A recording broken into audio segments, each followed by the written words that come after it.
Hi guys!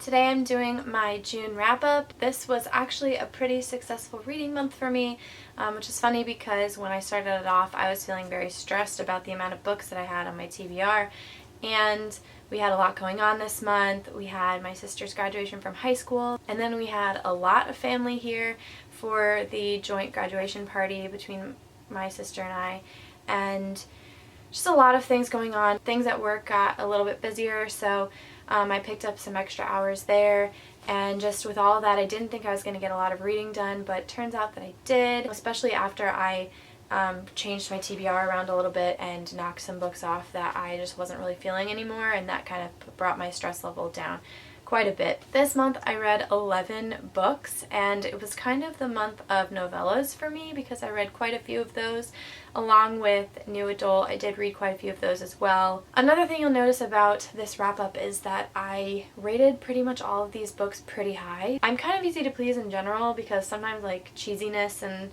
other things don't bother me, and usually if I can find like one good thing in a book, then I feel the need to give it at least 3 stars. So you're going to see that a lot of these books are rated pretty high this month, but I just read a lot of really good books again, so what can I say? It's just what happened. So instead of rambling on for another minute and a half, 2 minutes, I'm going to go ahead and get started. So the first book that I read this month was Lover Enshrined by J.R. Ward. I just got this in the mail a couple days ago, so I can hold it up for you now. This is the 6th book in the Black Dagger Brotherhood series by J.R. Ward, and it follows Fury, and I actually wasn't sure how I was going to feel about this book because aside from one other character, Fury was my least favorite brother, but it turns out I actually really loved this book. I ended up giving it 5 stars, obviously because I've given all of these books 5 stars, but I actually really ended up enjoying it. The character growth was so immense, and I just felt so proud by the end of the book, and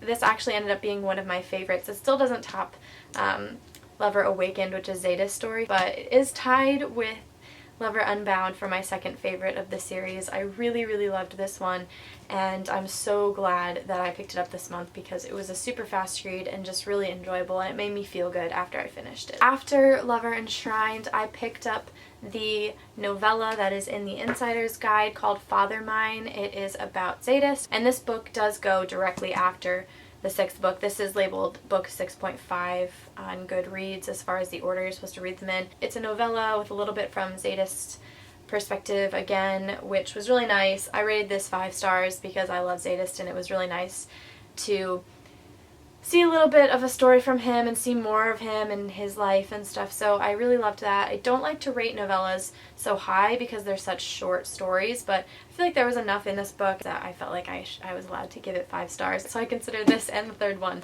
first favorites, and then I've got the other 2 that are tied for my second favorites. I'm kind of weird. I don't know. This was good. Pick it up. I love Zetas and I love Black Dagger Brotherhood. It's really good, so yeah. After Father Mine, I finished Finding It by Cora Carmack. This is the 3rd book in the Losing It companion trilogy. It follows Bliss's other best friend from the 1st book and her travels across Europe. I actually did not really want to read this one because I wasn't super interested in Kelsey's story, but it turns out this was my favorite of the series, so I'm really glad I did.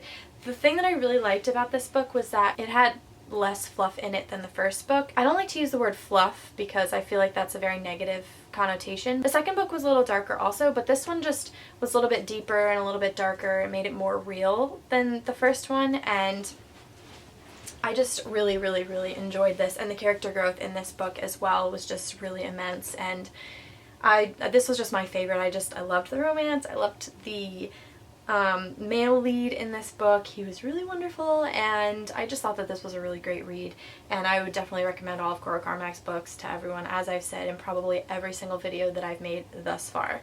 So 5 stars for this one, of course. It was my favorite one. Highly recommend it, and yeah, that's it.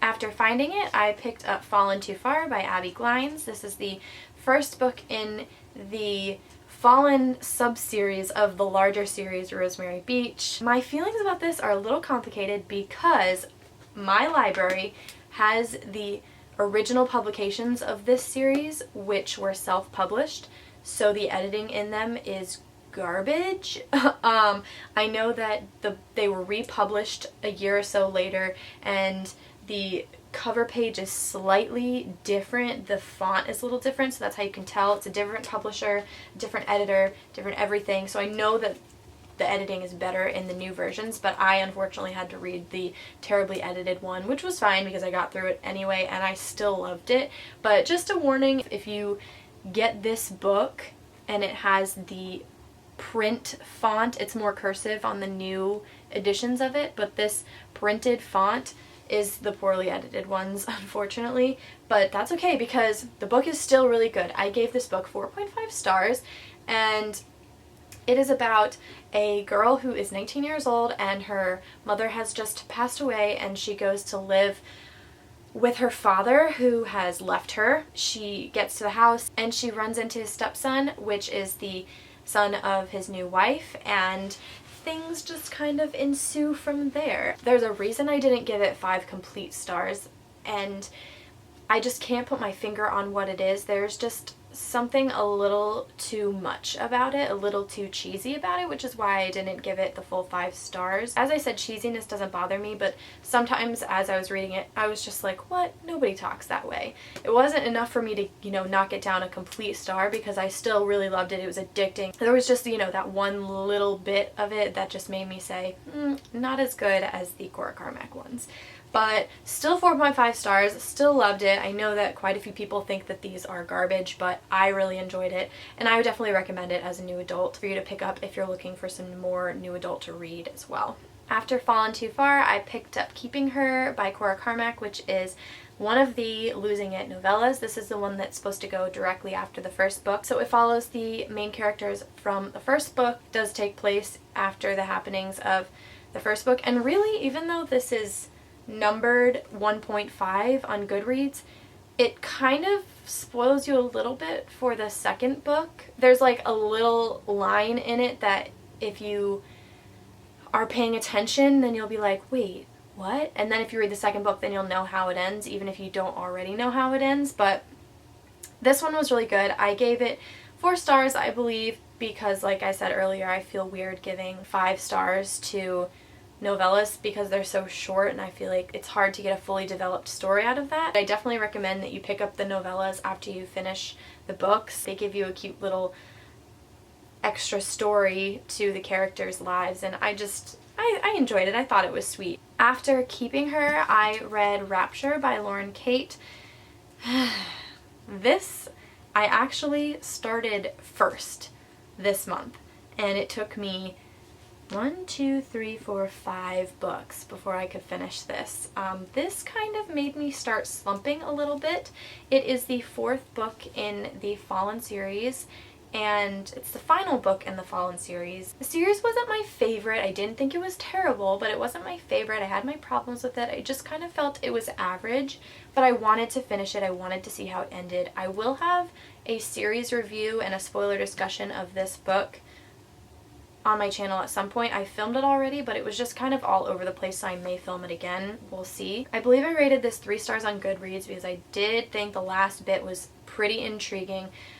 I did not particularly enjoy the ending. It frustrated me just a little bit. I just feel like this series is average. I really enjoyed the first book, and it's okay. I wouldn't say it's terrible like some people do, but it's okay. And it did take me a while to finish. Finally, after I finished Keeping Her, I think I was about 110 pages from the end of this, and somehow it just picked up and I went right through it the same day that I finished Keeping Her. And it was okay, as I said, but not my absolute favorite. I felt myself slumping from this, which is why I had to cross so many other books that were originally on my TBR off, because I just wasn't really feeling them at the moment, and I knew that this was already making me slump a lot, so I needed to read things I was really excited about and things I knew I would fly through to keep the slump at bay. So yes, that's not to say this book was awful. I rated it 3 stars. I thought it was okay. It was a little slow for me. And yeah, my feelings about this are very mixed. I really have, it's hard for me to figure out how I feel about this book. So after Rapture, I read Inking Him, which is kind of a little short story from the Losing It series by Cora Carmack. It follows the characters from the first story again, but it's really short. It's only like 20 pages or something, and you can find it on her blog, I think. There's a link to it on Goodreads. And again, I gave it 4 stars because it's only 20 pages and I just felt weird about it, but I thought that it was so cute and I loved it, so why shouldn't I still rate it 4 stars even though it was only 20 pages? It was just a cute little side story that I enjoyed reading. After inking him, I read Never Too Far by Abby Glines. This is the second book in the Fallen sub-series in the Rosemary Beach series. This one I also rated 4.5 stars, but the same thing. The print here shows you that it was the original self-published version, so it's bad editing again, but I still enjoyed it. 4.5 stars. The same reason that I didn't give the first book 5 stars. I just felt like there was a little too much, like, really, would that really happen? Just a little too much cheesiness. These books, there's a lot more detailed sexual content than the Cora Carmack books, but I don't happen to mind that. If you are somebody who doesn't like more graphic, detailed sexual scenes, don't read this because there is quite a bit of it. Again, I really enjoyed this. It continues the story of the characters from the first book, and it was sweet and cute and frustrating, but also really deep. I love the characters from this book. I love them all. The only reason I didn't go immediately into the third book is because technically the reading order is different. It's kind of confusing. I will link April's video in the description box because she has a video about Abby Glines books and she explains the reading order for this Rosemary Beach series. So if you're curious about the order, look at her video instead of looking at the Goodreads list because it doesn't give you the right order, I don't think. So this 4.5 stars, really good. I can't wait to find out how their story ends in the third book. 3 more books. We're going on 20 minutes and I have 3 more books. I tried to not ramble a ton, but I see that that has not happened because we're going on 20 minutes. I still got 3 books left. So let's try to be quick, shall we? Next book that I read was The Gathering by Kelly Armstrong. This is the first book in the Darkness Rising series, which is the spin-off to the Darkest Power series that I read in high school. This book was really good. It was super fast-paced. I got through it really quickly and I really enjoyed this. I gave this book 3.5 stars, although I feel like I'm gonna bump it up to 4 because I liked it way, way, way more than I liked Rapture and the rest of those books by Lauren Kate. I feel like 3.5 stars is too little. So, but I feel like 4 stars is kind of too much because I wouldn't put it on my favorite shelf, but I still feel like I enjoyed it enough to give it 4 stars, and I went through it really fast and I was really interested in the story. And after I finished it, I really, really, really wanted to pick up the next book. So far, I don't really see how it relates to the original series, so I'm really interested to see how all that plays out in the next book. It's on the lower end of like the maturity spectrum of young adult, but there are some kind of like funny sexual jokes in this book, so I really enjoyed it. I know some people think it's a little juvenile, but I really enjoyed it. And the Darkest Power series, if you haven't read that yet, I definitely recommend it.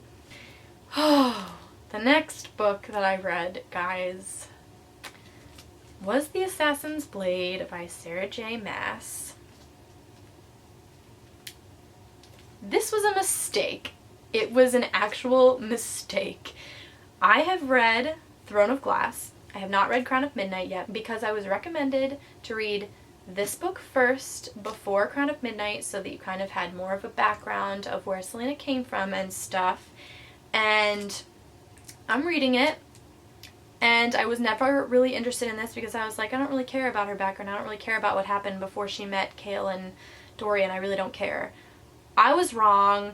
This book's the bomb. Read this. Don't read it before Throne of Glass or you'll kind of spoil yourself for Throne of Glass, but I was wrong. This book's amazing. I liked it more than Throne of Glass. I gave it 4 stars and I feel I'm in pain after finishing this book. I still have a hangover from it because Guys, if you've read Throne of Glass, then you know. So all this time I'm reading this book and I'm loving it, and I am hurting this entire time because the more I love it and the more I love the characters in it, the more that I got upset because I knew where it was going because I had read the first book. If you read the first book, then you know how this one ends, and I knew it was coming, and it just hurt even more that way, that I knew it was coming. I have some feelings about how the thing happened. If you've only read Throne of Glass, or if you've read both of these, then you know what I'm talking about. So I don't want to spoil anybody, but that thing that happens, I just feel like we didn't get enough closure. I'm kind of annoyed that it just happened and that was it, but I guess that's what made it more real for me. I'm really heartbroken about this book. As far as the Throne of Glass series goes, I am definitely Team Kale. I love Dorian. I like them both, but I was definitely Team Kale. After reading The Assassin's Blade, I am Team Sam. I love Sam. Oh my gosh, he's wonderful, and I don't think the other two guys can compare to him, not even a little bit. 4 stars for this book. I liked it more than Throne of Glass, which I also rated 4 stars. I rated, I think, the first story 3.5 stars, the second 3 stars, the third 3.5, and the last 2 4 stars. But overall I rated the entire book 4 stars because alone some of the stories I thought were not quite as good. As a whole, I thought the book was amazing. Actually, I might have rated the book as a whole 4.5 stars. I'm not actually sure. If you're kind of turned off by the whole novella idea and you like just really want to read the main books in the series, I would definitely recommend that you go back and read this one also, because I liked it better than the first book in the Throne of Glass series. So I would definitely recommend picking this one up. You get a really nice idea of where Selena came from, and you kind of feel more sympathy for her, and you kind of understand why she is the way she is, and you just understand a whole lot more when you read this book. The last book that I read this month was Seeking Her by Cora Carmack. This is the novella that's supposed to come after the last book, and it follows the characters from the last book finding it from the perspective of the male lead. It takes place like a couple weeks before finding it takes place, and it only goes to like the beginning of finding it. I wish that we had gotten more of the male lead's perspective of more things that happened in that story, but I still really enjoyed it. I gave it 4 stars. A lot of people were disappointed that they didn't get to see why he did some of the things he did in Finding It, which I feel the same way, but I feel like it was still good, and I loved him. He was my favorite male lead, so I really enjoyed reading from his perspective, even if it was not all the perspective that I wanted. So now my battery light is blinking. I'm sorry that this video was so long, but I read a lot of books this month. Stay tuned for my July TBR. It should be coming really soon. Thank you guys so much for watching, and I will see you all in my next video. Bye everyone!